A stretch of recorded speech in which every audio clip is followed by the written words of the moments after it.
मेरे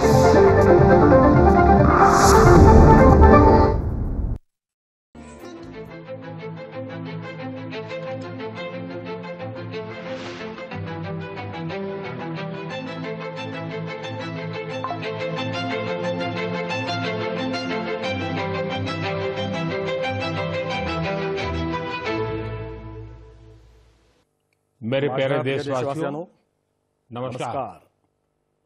मन की बात कार्यक्रमात आपल्या सर्वांचं स्वागत आहे।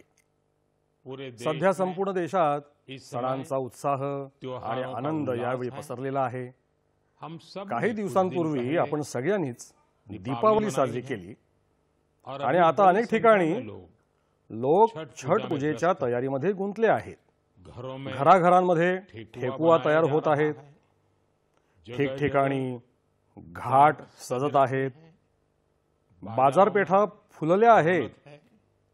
सर्वत्र श्रद्धा, आपुलकी आणि परंपरेचा सुंदर संगम दिसत आहे।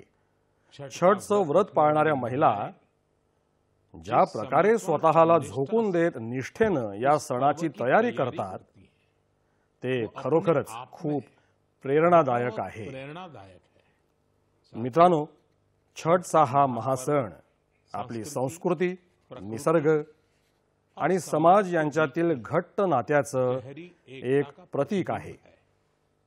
छठच्या घाटांवर समाजातील प्रत्येक घटक एकत्र उभा राहतो आणि हे दृश्य म्हणजे भारताच्या सामाजिक ऐक्याचं सगळ्यात सुंदर उदाहरण आहे।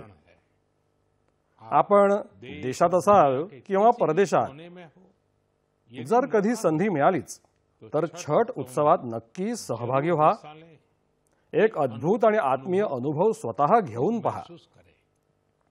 मी छठी मातेला नमस्कार करतो आणि सर्व देशवासियांना, विशेषतः बिहार, झारखंड आणि पूर्वांचलातील लोकांना छठ महासणाच्या हार्दिक शुभेच्छा देतो। मित्रांनो, या सणांच्या प्रसंगी मी आपल्यासाठी आपल्या नावे एक पत्र लिहून माझ्या भावना व्यक्त केल्या होत्या।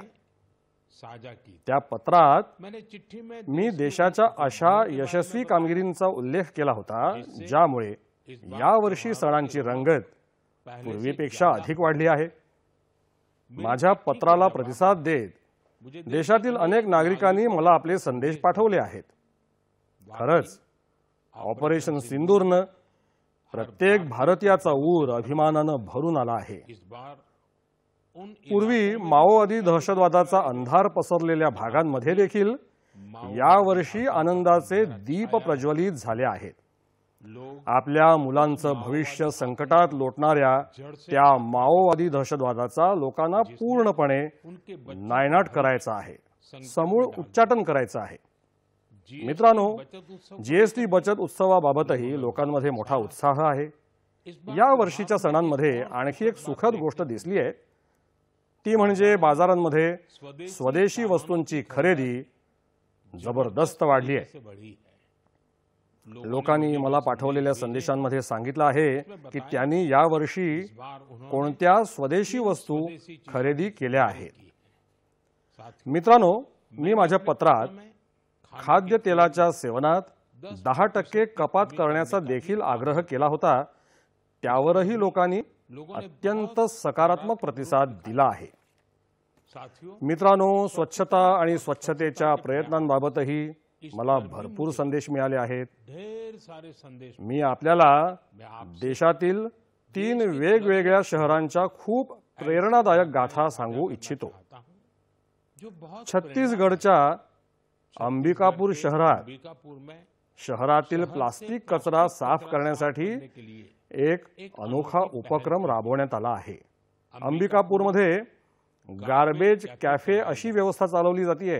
हे असे कॅफे भोजनालय आहेत जिथे प्लास्टिक कचरा घेऊन गेल्यास लोकांना भरपेट जेवण मिळतं। म्हणजे असं की एखाद्या व्यक्तीनं 1 किलो प्लास्टिक उचललं तर त्याला दुपारी किंवा रात्रीचं जेवण मिळतं आणि अर्धा किलो उचलल्यास नाश्ता मिळतो।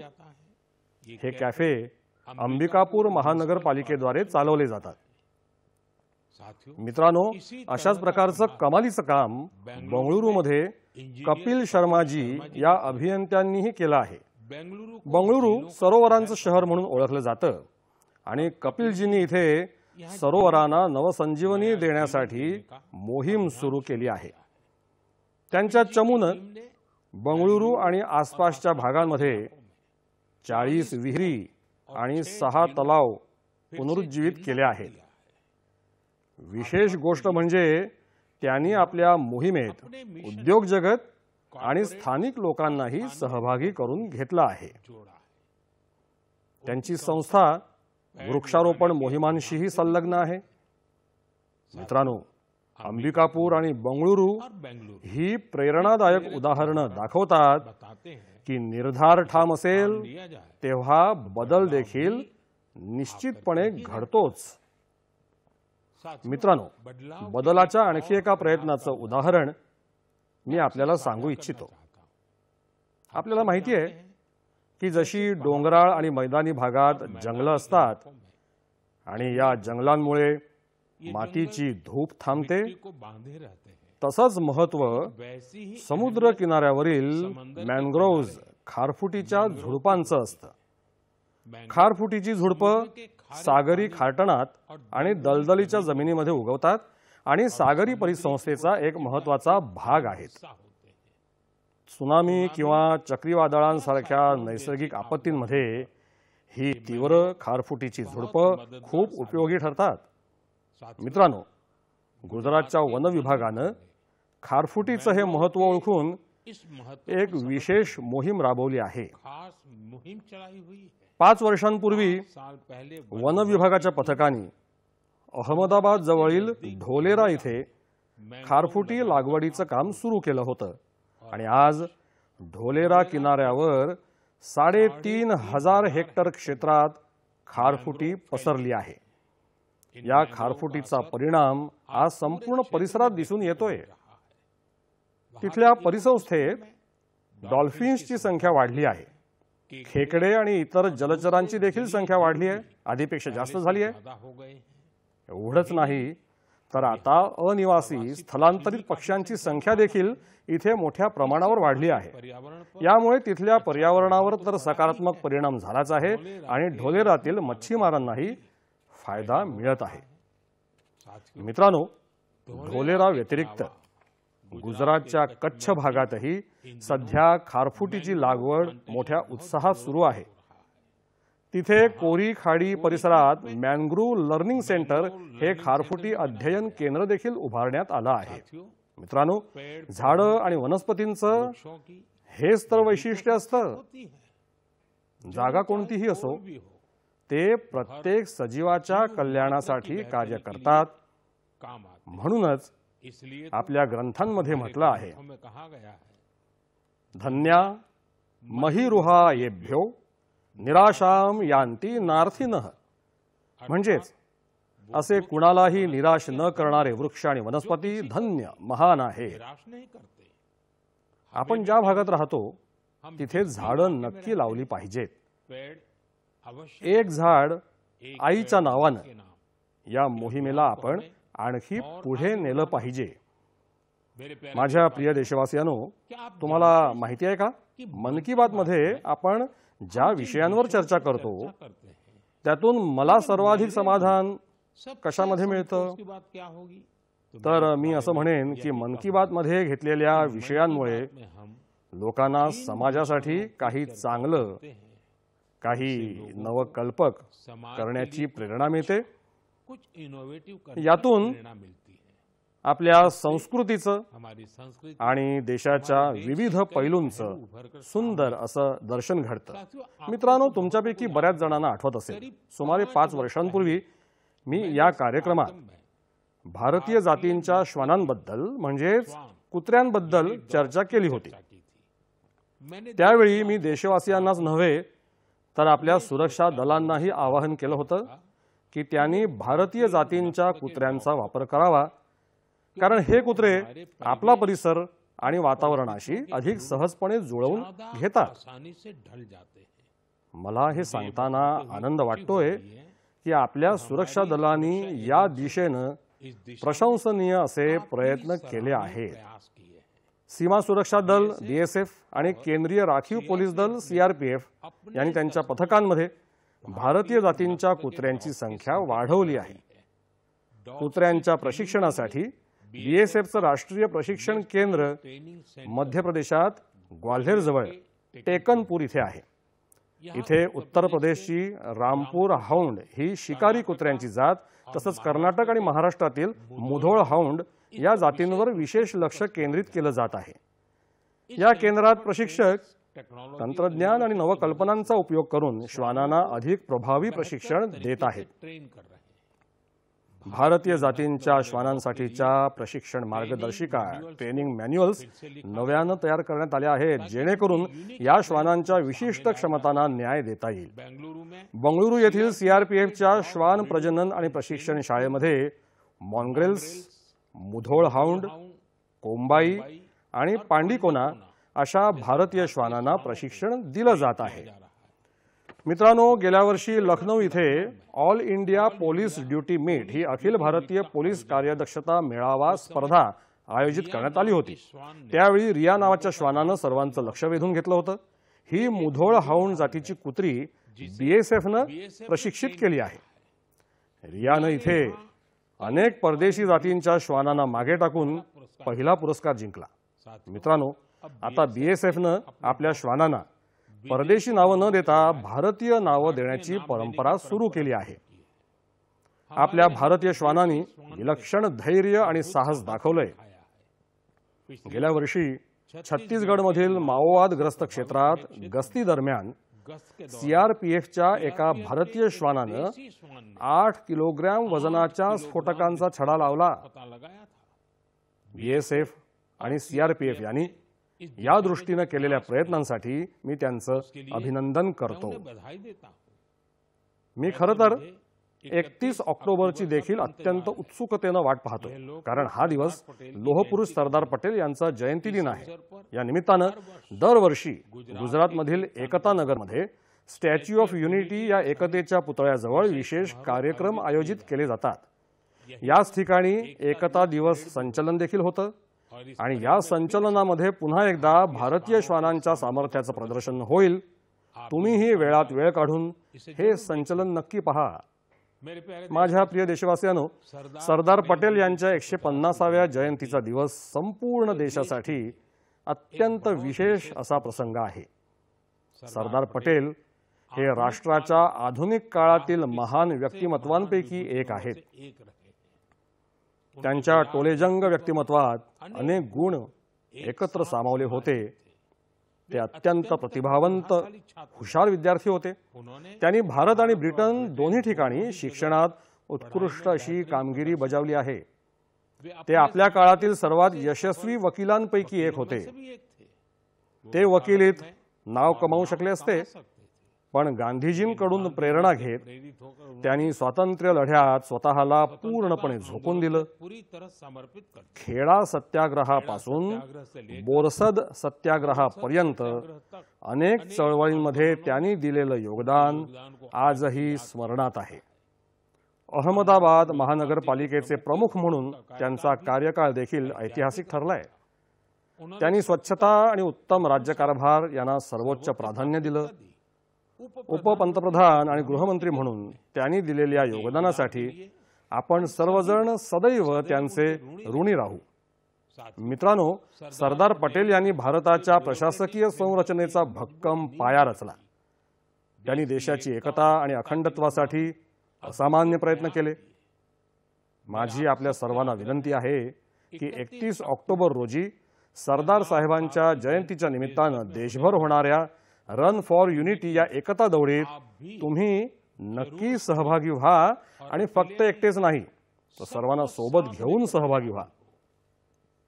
एक प्रकारे ही एकता दौड या देशातील युवा जागृतीचं एक विशेष निमित्त बनावी, जी एकता अधिक बळकट करेल. ही भारताला एकतेच्या एका धाग्यात ओढणाऱ्या त्या महान व्यक्तिमत्वाप्रती आपली खरी आदरांजली ठरेल. माझ्या प्रिय देशवासियांनो, चहाशी असलेला माझा जिव्हाळा तुम्हा सर्वांना माहितीच आहे, पण आज मी विचार केला की मन की बात मध्ये कॉफीवर देखील चर्चा का करू नये. तुम्हाला आठवत असेल, गेल्या वर्षी आपण मन की बात मध्ये अराकू कॉफी विषयी बोललो होतो. काही दिवसांपूर्वी ओदिशामधील अनेक लोकांनी मला कोरापुट कॉफी विषयी आपल्या भावनांचं कथन केलं. त्यांनी मला पत्र लिहून सांगितलं की मन की बात मध्ये कोरापुट कॉफीवरही चर्चा करावी. मित्रांनो, मला सांगण्यात आलंय की कोरापुट कॉफीचा स्वाद कमालीचा अप्रतिम आहे, आणि फक्त स्वादच नाही तर कॉफीची शेती देखील लोकांना आर्थिक दृष्ट्या फायदेशीर ठरतीये. कोरापुटमध्ये काही लोक असेही आहेत जे निव्वळ आवड, छंद म्हणून कॉफीची शेती करताहेत. पूर्वी उद्योग जगतात चांगली नोकरी करत होते, पण कॉफीविषयी खूप आत्मीयता असल्यामुळे त्यांनी या क्षेत्रात पदार्पण केलं आणि आता यशस्वीपणे काम देखील करत आहेत. अशा कितीतरी महिला आहेत ज्यांच्या जीवनातही कॉफीमुळे सुखद बदल घडले आहेत. कॉफीमुळे त्यांना सन्मान आणि समृद्धी दोन्ही लाभले आहेत. खरोखरच कोणीतरी योग्यच म्हटलं आहे, कोरापुट कॉफी अप्रतिम चवीची आहे आणि ओदिशासाठी गौरवास्पद आहे. मित्रांनो, जगभरात भारताची कॉफी खूप लोकप्रिय होत आहे.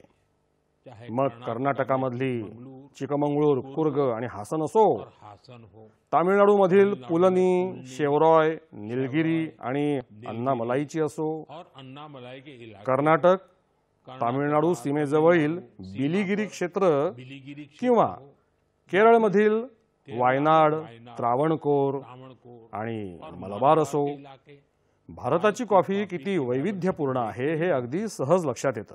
मला सांगण्यात आलंय की ईशान्य भारत देखील कॉफीच्या शेतीमध्ये प्रगती करत आहे. यामुळे भारतीय कॉफीची ओळख जगभरात अधिकच गाढ होत आहे. म्हणूनच तर कॉफी रसिक म्हणतात, भारताची कॉफी सर्वोत्तम आहे. ही बनते भारतात, मात्र जगभरात दरवळणाऱ्या तिच्या सुगंधानं अनेक जण वेडे होतात. माझ्या प्रिय देशवासियांनो, आता मन की बात मध्ये एका अशा विषयावर बोलूया जो आपल्या सर्वांच्या अगदी जिव्हाळ्याचा आहे. हा विषय आहे आपल्या राष्ट्रगीताचा. भारताचं राष्ट्रगीत म्हणजेच वंदे मातरम. एक असं गीत ज्याचा पहिला शब्द उच्चारताच आपल्या हृदयात भावनांचा कल्लोळ उठतो. वंदे मातरम या एका शब्दात कितीतरी भाव आहेत, कितीतरी ऊर्जा आहे.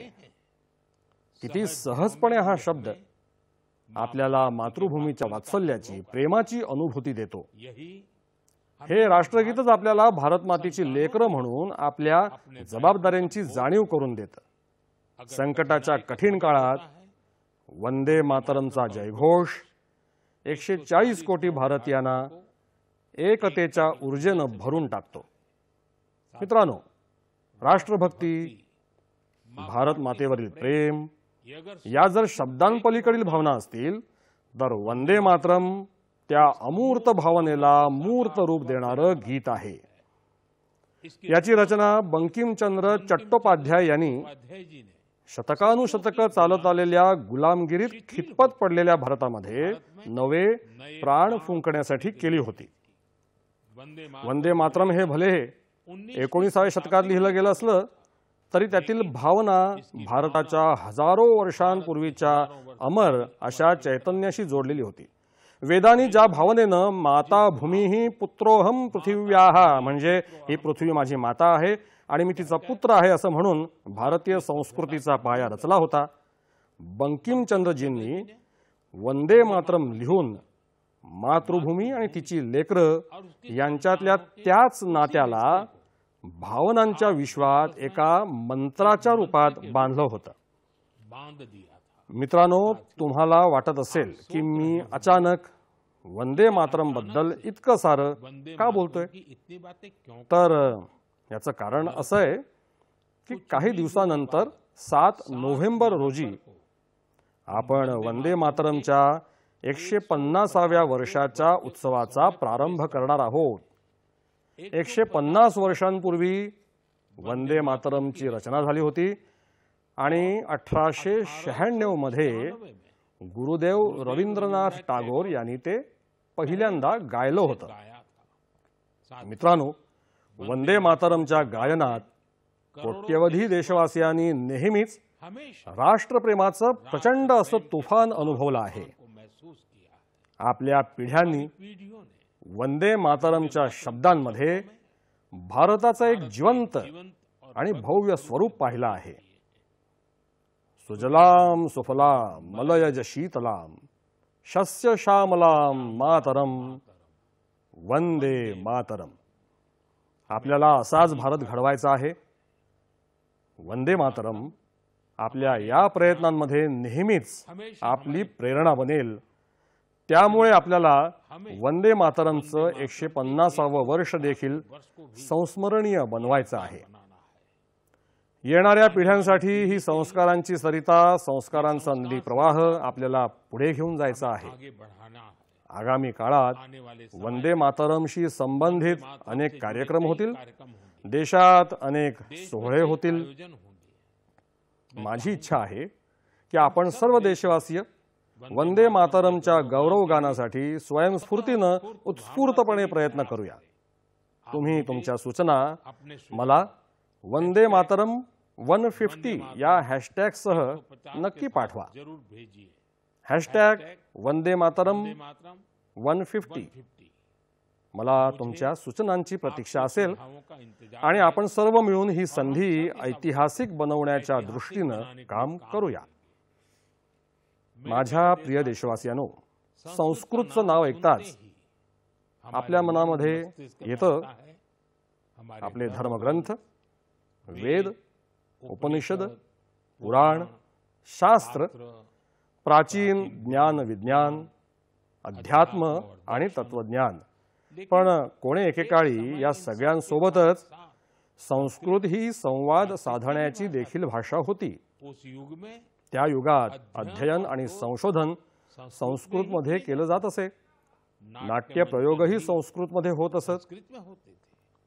पण दुर्दैवानं गुलामगिरीच्या कालखंडातही आणि स्वातंत्र्यानंतरही संस्कृतची सातत्यानं उपेक्षाच झाली. यामुळे तरुण पिढ्यांमध्ये संस्कृत बद्दलचं आकर्षण कमी होत गेलं. पण मित्रांनो, आता काळ बदलत आहे तसा संस्कृतचाही काळ बदलतोय. संस्कृती आणि समाज माध्यमांच्या जगतानं संस्कृतला नवसंजीवनी दिली आहे. हल्ली अनेक तरुण संस्कृत भाषेत खूप मनोरंजक काम करत आहेत. तुम्ही समाज माध्यमांवर मुसाफिरी केलीत तर तुम्हाला अशी अनेक रील्स, ध्वनिचित्रफितींचे तुकडे दिसतील जिथे अनेक तरुण संस्कृतमध्ये आणि संस्कृत बद्दल बोलताना दिसतील. अनेक जण तर त्यांच्या समाज माध्यम वाहिनीच्या माध्यमातून संस्कृत शिकवत देखील आहेत. असेच एक तरुण आशयकर्ते, कंटेंट क्रिएटर आहेत यश साळुंखे भाऊ. यशची विशेष गोष्ट म्हणजे ते कंटेंट क्रिएटर असण्यासोबतच क्रिकेटपटू देखील आहे. संस्कृतमध्ये बोलत क्रिकेट खेळत असतानाचं त्यांचं रील लोकांना खूप आवडलं आहे. तुम्ही देखील ऐका. पश्यतु अहम कथम क्रीडामि. देवराज सेव्यमान पावनाग्नि पंकजं ज्ञानयज्ञ सूत्रमिन्दु शेखरं कृपाकरम्. प्रातः नूतनं कन्दुकं गृह्णातु. नारदादि योगी वृन्दवन्दितं दिगम्बरम्. इमं कन्दुकं सावधानेन पश्य चषटकाय ताडय. काशिकापुराधिनाथ कालभैरवं भजे कालभैरवं भजे. मित्रांनो, कमला आणि जान्हवी या दोन बहिणींचं काम देखील मस्त आहे. या दोन्ही भगिनी अध्यात्म, तत्वज्ञान आणि संगीत यावर आशय बनवतात. इंस्टाग्रामवर आणखी एका तरुणाची वाहिनी, चॅनल आहे संस्कृत छात्रो अहम. हे चॅनेल चालवणारे युवा मित्र संस्कृतशी संबंधित माहिती तर देतातच, पण ते संस्कृतमध्ये विनोद, उपहासात्मक ध्वनी चित्रफिती देखील बनवतात. तरुणांना संस्कृतमधील या ध्वनी चित्रफिती खूप आवडतात. तुमच्यापैकी अनेकांनी समष्टीच्या ध्वनी चित्रफिती देखील पाहिल्या असतील. समष्टी संस्कृतमध्ये आपली गाणी वेगवेगळ्या पद्धतीनं सादर करतात. आणखी एक तरुण आहेत भावेश भीमनाथानी.